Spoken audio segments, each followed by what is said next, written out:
Hello friends, कैसे हैं सभी लोग। दोस्तों आजकल हम डीएड आईडीडी सेकेंड ईयर की क्लास कर ही रहे हैं। तो आज का क्लास भी हमारा सेकेंड ईयर से रहेगा। टॉपिक रहेगा कोर्स 12 से। कोर्स 12 में टॉपिक है हमारा addressing common medical issues and health related resources. ठीक है, यानी कि सामान्य चिकित्सा मुद्दे और स्वास्थ्य संबंधी संसाधनों को संबोधित करना। प्रश्न आपको इस तरीके से आएगा परीक्षा में कि उच्च समर्थन आवश्यकता वाले बच्चों के लिए सामान्य चिकित्सा से संबंधित क्या क्या मुद्दे हैं। और दूसरा इस तरीके से पूछेगा कि उच्च समर्थन वाले आवश्यकता वाले बच्चों के स्वास्थ्य संबंधी संसाधनों को किस प्रकार संबोधित किया जाता है। ठीक है, या उच्च समर्थन आवश्यकता वालों को स्वास्थ्य संबंधी संसाधनों को समझाइए। तो दो तरीके से आपको प्रश्न आएगा, 5 नंबर में पूछा जाएगा। ठीक है, तो देखिए दोस्तों, दोनों को मिला के किस किस तरीके से करने हैं। देखिए मैंने जो मैटर लिखा है बहुत कम शब्द लिखे हैं, एक्सप्लेन आपको करना है। मेरा काम है टॉपिक आपको कॉन्सेप्ट क्लियर करना, एक्सप्लेन आप खुद से करेंगे। ठीक है, किस तरीके से करेंगे आप सभी समझते हैं कि एक्सप्लेनेशन आप बहुत अच्छे से कर सकते हैं। छोटे बच्चे नहीं है, ठीक है, आप भी एक टीचर है फ्यूचर के। ठीक, तो मेरा टॉपिक टॉपिक जो होने चाहिए मेन आंसर्स में, तो मैंने वो मेन हेडिंग आपको टॉपिक में कराए हैं इसमें, क्योंकि बहुत सारा डिटेल करेंगे तो इतने शब्दों में नहीं है ये।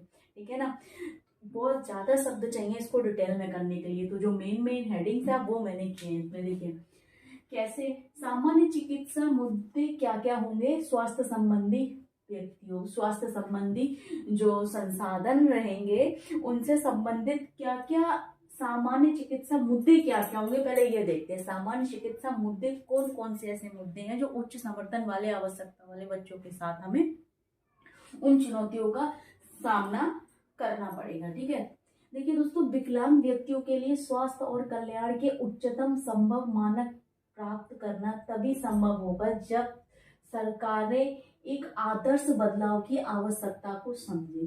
वो कह रहे हैं कि विकलांग व्यक्तियों के लिए स्वास्थ्य और कल्याण उच्च मानक तभी होगा, मतलब उनके जीवन के लिए उच्च मतलब स्वास्थ्य और कल्याण के, मतलब विकलांग व्यक्ति के लिए उसके स्वास्थ्य हेल्थ के लिए उसके अच्छे कल्याण के लिए संभव मानक प्राप्त करना, यानी कि तभी हम उसमें सफलता पा सकते हैं जब हमारी जो सरकार है उन विकलांग व्यक्तियों के लिए कुछ कार्य करे, उन लोगों को आवश्यक समझे और उनके जीवन में बदलाव लाए। ठीक है, कह रहे हैं यह पहचानते हुए वैश्विक स्वास्थ्य लक्ष्य केवल तभी प्राप्त किए जा सकते हैं। कह रहे हैं ये पहचानते हुए, यानी कि इन सभी परेशानियों समस्याओं को पहचानते हुए तभी हम वैश्विक लक्ष्य तभी प्राप्त कर सकते हैं विकलांग व्यक्तियों के स्वास्थ्य के लिए जब विकलांगता समावेशन स्वस्थ क्षेत्र की प्राथमिकताओं में अंतर्निहित हो। यानी कि जब विकलांगता समावेशन, यानी कि विकलांग व्यक्तियों का समावेशन हो स्वस्थ क्षेत्र में, यानी कि हेल्दी एरिया में, उनको कह रहे प्राथमिकता दी जाए और उसके अंतर्निहित शामिल हो, जिनमें क्या क्या होगा। सबसे पहले वित्तीय कठिनाई के बिना सार्वभौमिक स्वास्थ्य कवरेज प्राप्त करने के लिए विकलांगता समावेशन महत्वपूर्ण है। ठीक है, दूसरा होगा इसमें स्वास्थ्य आपात स्थितियों से बेहतर सुरक्षा प्राप्त करने के लिए विकलांगता समावेशन। ठीक है, तीसरा इसमें बेहतर स्वास्थ्य और कल्याण प्राप्त के लिए विकलांगता समावेशन। ठीक है, यानी कि स्वास्थ्य और कल्याण प्राप्त के लिए। अब इसके अंदर अंदर क्या है, बहुत थोड़ा घुमा फिरा के टॉपिक कराया गया है। अब हम समझते हैं, कह रहे हैं समावेशन स्वास्थ्य क्षेत्र की प्राथमिकताओं में अंतर्निहित होगा। तो इनमें क्या क्या शामिल किया जा सकता है। सबसे पहले व्यक्ति कठिनाई के बिना सार्वभौमिक स्वास्थ्य कवरेज प्राप्त करने के लिए विकलांगता समावेशन महत्वपूर्ण है, क्योंकि विकलांग व्यक्ति नंबर 1 स्वास्थ्य देखभाल से वंचित होने की संभावना 3 गुना अधिक होती है। ठीक है, स्वास्थ्य देखभाल से वंचित क्योंकि उसकी देखभाल नहीं हो पाती है। ठीक है, अच्छे से उसकी हेल्थ केयर नहीं हो पाती है। ठीक है, क्योंकि फैमिली क्या होती है अपने सामान्य बच्चों पर ज्यादा ध्यान देते हैं, विकलांग बच्चे पर नहीं दे पाते हैं। चाहे वो अपने परिवार में हो, चाहे वो किसी सेंटर में हो, चाहे वो कहीं भी मतलब लाइक कॉलेज में हो, तब भी उस पर ध्यान नहीं दिया है, किसी स्पेशल प्रशिक्षण केंद्र पे तब भी उस पर ध्यान नहीं दिया, फैमिली में भी ध्यान नहीं, तो कहीं ना कहीं उस पर देखभाल से वंचित रह जाते हैं। ठीक है, फिर कह रहे हैं स्वास्थ्य देखभाल प्रणाली से बुरा व्यवहार किए जाने की संभावना 4 गुना होती है, यानी कि स्वास्थ्य देखभाल प्रणाली में बुरा व्यवहार किए जाने की संभावना उनपे 4 गुना होती है। तीसरा कह रहे हैं विनाशकारी स्वास्थ्य व्यय झेलने की संभावना 50% होती है, ठीक है। यानी कि बेरोजगारी स्वास्थ्य व्यय झेलने की संभावना भी उसमें 50% अधिक होती है, ठीक है। दूसरा क्या है कि स्वास्थ्य आपात स्थितियों से बेहतर सुरक्षा प्राप्त करने के लिए विकलांगता समावेशन महत्वपूर्ण है, क्योंकि विकलांग व्यक्ति कोविड-19 से असमान रूप से प्रभावित होते हैं, जिनमें शामिल है, क्या क्या शामिल है इसमें, सीधे तौर पर संक्रमण के बढ़ते जोखिम और स्वास्थ्य देखभाल तक पहुंचने में आने वाली बाधाएं, ठीक है। दूसरा कह रहे हैं अप्रत्यक्ष रूप से वायरस के प्रसार को कम करने के लिए प्रतिबंधों के कारण, जैसे सहायता सेवाओं में व्यवधान। क्या होता है ना कि जो हमारे विकलांग व्यक्ति है, कह रहे हैं स्वास्थ्य आपात स्थितियों से बेहतर सुरक्षा प्राप्त करने के लिए विकलांगता महत्वपूर्ण है, क्योंकि उन पर कभी भी इमरजेंसी आ जाती है, तो उनके लिए ये महत्वपूर्ण है कि उनको आपातकालीन सुरक्षा भी मिले, ठीक है। क्योंकि विकलांग व्यक्ति कोविड-19 से असामान्य रूप से प्रभावित होते हैं, ठीक है, जिसमें कहा गया है कि सीधे तौर पर संक्रमण बढ़ते हैं। सीधे तौर पे क्या होता है, संक्रमण बढ़ता है, एक को हो गया उसके साथ दूसरे को होता है, दूसरे के साथ तीसरे को होता है। ये सभी देखभाल तक पहुंच आने वाली बहुत सारी बाधाएं पड़ती है कि उनकी देखभाल करने के लिए हमें बहुत सारे बाधाओं उनके सामने आती हैं, उनको वो पास नहीं कर पाते, बाधाओं का सामना नहीं कर पाते हैं, ठीक है। फिर क्या है अप्रत्यक्ष रूप से वायरस प्रसार को कम करने के लिए प्रतिबंधों का कारण, यानी कि वो कह रहे हैं अप्रत्यक्ष रूप से वायरस के प्रसार जो फैल रहा है उसको कम करने के लिए बहुत सारे उनके सामने प्रतिबंध बन जाते हैं, बहुत सारे कारण बन जाते हैं, और वे एक ठीक प्रकार से अपनी सुरक्षा के लिए कोई भी सहायता प्राप्त नहीं कर पाते हैं। और क्या है सहायता सेवाओं में बहुत बड़ा एक व्यवधान आ जाता है उनके सामने।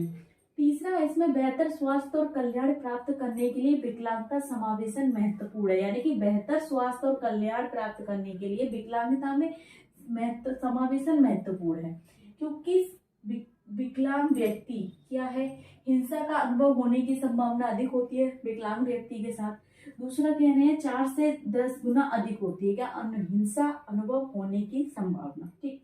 दूसरा है सड़क यातायात दुर्घटनाओं से गैर घातक चोट का खतरा अधिक होता है, यानी कि चाहे वो रिटायर्ड हो, उसको नहीं पता मुझे रोड कैसे क्रॉस करना है, कैसे जाना है, किधर जाना है, किससे पूछना है, वो एक नॉलेजेबल नहीं रहता उस टाइम पे। फिजिकल डिसऑर्डर हो गया तो गाड़ियां बहुत तेज रफ्तार से जा रही है, कोई रोड क्रॉसिंग में उनको दिक्कत हो रही है, डिवाइडिंग में उनको प्रॉब्लम हो रही है, कैसे वो मतलब यातायात के साधनों का प्रयोग करें या सड़कों का सामना करें, कैसे सड़कें क्या है उनमें कोई फैसिलिटी नहीं है बस चढ़ने के लिए, हालांकि अब बहुत ज़्यादा मॉडल हो गया है जमाना, लेकिन फिर भी अगर हम छोटे छोटे शहरों में या टर्नों में देखें तो वहाँ क्या है ना बस इतना ऊंचा होता है उसको ठीक से बैठने के लिए नहीं है, व्हीलचेयर उनका नहीं जा सकता, तो दुर्घटना और चोट का उसमें अधिक खतरा होता है, ठीक है। कुपोषित होने की संभावना दोगुनी होती है, विकलांग व्यक्तियों में क्या है कुपोषित होने की संभावना दोगुनी होती है, क्योंकि क्या था विकलांग व्यक्ति के साथ विकलांगता के साथ बहुत क्षति होती है, उनके पहले क्षति आएगी फिर विकलांगता होगी, ठीक है। उनके साथ साथ उनके हेल्थ इश्यूज बहुत होते हैं, मेडिकल उनमें प्रॉब्लम बहुत ज्यादा पाई जाती है, उस मेडिकल प्रॉब्लम का उनको कोई सॉल्यूशन नहीं मिल पाता है, उनकी देखभाल नहीं हो पाती है, इसीलिए उनके क्या है कुपोषित होने की संभावना अधिक होती है। अब देखिए किस तरीके से हम इनके मतलब इनके लिए संसाधन दे सकते हैं, कैसे इसके लिए संसाधन प्राप्त किया जा सकता है। कह रहे हैं कि स्वास्थ्य संबंधी संसाधनों को संबोधित करना, कैसे संबोधित कर सकते हैं, हमारे पास है WHO world health organization, world health organization के माध्यम से हम विकलांग व्यक्तियों को स्वास्थ्य संबंधी सेवाएं प्रदान दे सकते हैं, प्रदान की जा सकती है। अब देखिए वर्ल्ड हेल्थ ऑर्गेनाइजेशन विकलांग व्यक्तियों के लिए क्या क्या सेवाएं प्रदान करता है। देखिए विकलांगता के मुद्दों के बारे में जागरूकता बढ़ाने के लिए सदस्य राज्यों का मार्गदर्शन और समर्थन करता है। WHO क्या है विकलांग व्यक्ति के जो मुद्दे हैं उनको उनके बारे में जागरूकता बढ़ाता है, जागरूक करता है व्यक्तियों के लिए, खुद विकलांग व्यक्ति को उससे संबंधित जो उनके अंगरक्षक हैं, चाहे वो उनके हेल्पर हैं, चाहे उनके केयर टेकर हैं, चाहे उनके वार्ड बॉय हैं, चाहे उनके माता पिता हैं या उनके फैमिली के सदस्य, उनको क्या है जागरूक करेगा और राज्य मार्गदर्शन का समर्थन करता है, यानी कि उनकी सहायता करता है। फिर कह रहे हैं राष्ट्रीय और अंतर्राष्ट्रीय स्वास्थ्य कार्यक्रम में एक घटक के रूप में विकलांगता को शामिल करने को बढ़ावा देता है। कह रहे हैं राष्ट्रीय और अंतर्राष्ट्रीय स्वास्थ्य कार्यक्रम में नेशनल इंटरनेशनल में जो प्रोग्राम्स होते हैं उनमें एक एलिमेंट से उनको विकलांगताओं को क्या करा उन्होंने शामिल किया और उनको बढ़ावा देती है, ठीक है। दूसरा कह रहे हैं विकलांगता से संबंधित डेटा और जानकारी संग्रह और प्रसार की सुविधा प्रदान करती है। यानी कि विकलांगता से जो संबंधित जानकारी होती है, वो डेटा जो होता है, उनकी हिस्ट्री जो होती है, family history, medical history, education history, जितनी भी है विकलांगित व्यक्ति से संबंधित, उसको क्या है इकट्ठा करता है, नहीं संग्रह मतलब इकट्ठा करता है और प्रसार करता है, यानी कि उनको बढ़ावा देता है और उसका प्रसार करता है। ठीक है, इस प्रकार की सुविधा प्रदान करता है। फिर कह रहे हैं स्वास्थ्य देखभाल सेवाओं के भीतर विकलांगता समावेशन को मजबूत करने के लिए दिशा निर्देश सहित मानक उपकरण विकसित करती है। यानी कि स्वास्थ्य देखभाल सेवाओं के भीतर मतलब कि जो कह रहे हैं हेल्थ केयर के अंदर ही वो क्या करते हैं सर्विसेज में विकलांग व्यक्ति के समावेशन को, यानी कि विकलांग व्यक्ति समावेशन को उसको मजबूती के लिए क्या कर रहे हैं दिशा निर्देश सहित, यानी कि दिशा निर्देश के सहित वो एक उपकरण उनको प्रदान कर रहे हैं। ठीक है, नेक्स्ट कह रहे हैं स्वास्थ्य नीति निर्माताओं और सेवाओं प्रदाताओं के बीच क्षमता निर्माण करता है। स्वास्थ्य नीति निर्माताओं और सेवाओं प्रदाताओं, जो सेवा प्रदान कर रहा है, जो सेवा प्राप्त कर रहा है, जो सेवा दे रहा है, ठीक है, इन सभी के बीच एक क्षमता का निर्माण करता है। ठीक है ना, यह सुनिश्चित करने के लिए रणनीतियों को बढ़ावा देता है कि विकलांग लोगों को अपनी स्वास्थ्य देखभाल कर्मी विकलांग व्यक्तियों के अधिकारों और सम्मान का समर्थन और सुरक्षा प्रदान करता है। क्या कह रहे हैं कि विकलांग लोगों के अपनी स्वास्थ्य देखभाल, यानी कि विकलांग व्यक्ति को पता होना चाहिए अपनी स्वास्थ्य देखभाल के लिए, मतलब कोई भी विकलांग व्यक्ति स्वयं अपनी अगर देखभाल करता है तो कह रहे हैं विकलांग व्यक्ति के अधिकारों और सम्मानों को समर्थन और सुरक्षा प्रदान करता है। ठीक, नेक्स्ट कह रहे हैं संयुक्त राष्ट्र के कार्य सभी स्तंभों के माध्यम से विकलांगता समावेशन पर सतत और परिवर्तनकारी प्रगति को बढ़ावा देने के लिए राष्ट्रीय संयुक्त राष्ट्र विकलांगता समावेशन अपनी रणनीति UNDIS में योगदान देता है। फिर से देखेंगे संयुक्त राष्ट्र कार्य सभी स्तंभों के माध्यम से, संयुक्त राष्ट्र जो कार्य है सभी स्तंभों के माध्यम से विकलांगता समावेशन पर सतत परिवर्तनकारी, यानी कि एक सतत कंटिन्यू उस पर परिवर्तनकारी प्रगति को बढ़ावा देता है। और क्या है संयुक्त राष्ट्र विकलांगता समावेशन रणनीति जो है UNDIS में योगदान देते हैं। ठीक, नेक्स्ट कह रहे हैं सदस्य राज्य और विकास भागीदारी को स्वास्थ्य क्षेत्र में, यानी कि सदस्य और राज्य विकास भागीदारी को, विकलांग व्यक्ति की विकास भागीदारी को स्वास्थ्य क्षेत्र में विकलांगता समावेशन से संबंधित अद्यतन साक्ष्य विश्लेषण और सिफारिशें प्रदान करता है। विकलांग व्यक्तियों के लिए वो कह रहे हैं उसके विकलांगता समावेशन में एक अद्यतन उनको बहुत सारे हम कह सकते हैं विकल्प उनको प्रदान करता है, उनकी भागीदारी के लिए, उनको विश्लेषण करने के लिए, अलग अलग करने के लिए और उनके लिए सिफारिशें प्रदान करता है। WHO के माध्यम से हम विकलांग व्यक्तियों के लिए स्वास्थ्य संबंधी संसाधनों को संबोधित कर सकते हैं। अब ये पाएगा प्रश्न आपको विकलांग व्यक्तियों के लिए स्वास्थ्य संबंधी संसाधनों को समझाइए, या स्वास्थ्य संबंधी संसाधनों को संबोधित किस प्रकार किया जा सकता है। WHO डाल के आप इनको सारे हेडिंग्स को आप डिटेल कर देंगे। अब प्रश्न आएगा सामान्य चिकित्सा, वो विकलांग व्यक्तियों के लिए सामान्य चिकित्सा एवं मुद्दों और स्वास्थ्य संबंधी संसाधनों के बारे में समझाइए, तब आप यहाँ से लेके इसको पूरा करेंगे। ठीक, ये चीज ध्यान रखना। तो 5 नंबर के लिए टॉपिक, वैसे 10 नंबर के लिए होगा 2 तरीके से पूछा जाएगा, तो आपके लिए 5 नंबर के लिए मोस्ट इम्पोर्टेंट टॉपिक है, क्योंकि हो सकता है 2 नंबर में भी कभी कुछ ना कुछ पूछ लेते हैं, है ना, तो आपको पता होना चाहिए। हाँ, इसकी मुझे फुल फॉर्म से नहीं आ रही है, यूनाइटेड नेशनल पता नहीं, मतलब मुझे नहीं पता है, UNDIS।